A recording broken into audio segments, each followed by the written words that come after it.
আজ আমাদের বাড়িতে হচ্ছে পিঠে পুলি উৎসব। এই যে বনি বানাচ্ছে কালারিং চুষি পিঠে, ওনার ইচ্ছে হয়েছে কালারিং চুষি পিঠে খাবে।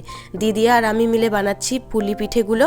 বানাতে বানাতে একটা পড়েও গিয়েছিল। আগে ঝালপুলিগুলো হচ্ছে, কারণ ঝালপুলি খাওয়ার ক্যান্ডিডেট বেশি। দীপ, দাদাভাই, বনি এরা সবাই ঝালপুলি খেতে ভীষণ ভালোবাসে। তো ঝালপুলিগুলো হয়ে গেছে, এগুলো সার্ভ করে দিলাম। এরা হচ্ছে টেস্টার। আর দাদাভাই আমাকে বলছে আমি নাকি পেয়েছি, কারণ পুলির পুরটা খুব ভালো হয়েছিল, আমিই বানিয়েছিলাম। তো বনিও বলল খুব ভালো হয়েছে। এই করতে করতে তারপর চলে এসেছি পাটিসাপটাগুলো বানাতে। তো পাটিসাপটাগুলোও বেশ সুন্দর হয়েছে। আসলে সব কিছু হাতে হাতে সবাই মিলে করেছি, সব কাজগুলো সবাই মিলে করেছি, তাই জন্য বেশ মজা লাগছিল আজকে পিঠে বানাতে। তো দিদিয়া মেনলি করেছিল পায়েসটা, যেটা অসাধারণ হয়েছিল। সেদ্ধ পুলি, মালপোয়া আর করেছিল চুষির পিঠে, যেগুলো দারুণ হয়েছে। তারপর আমরা সবাই মিলে বসে গেছি আড্ডা মাত্রে। রাত্রি 3:30 বেজে গেছে, কোনো হুঁশই নেই, হেসেই যাচ্ছি। তো ভিডিওটা এন্ড করছি, ভালো লাগলে লাইক করো, টাটা।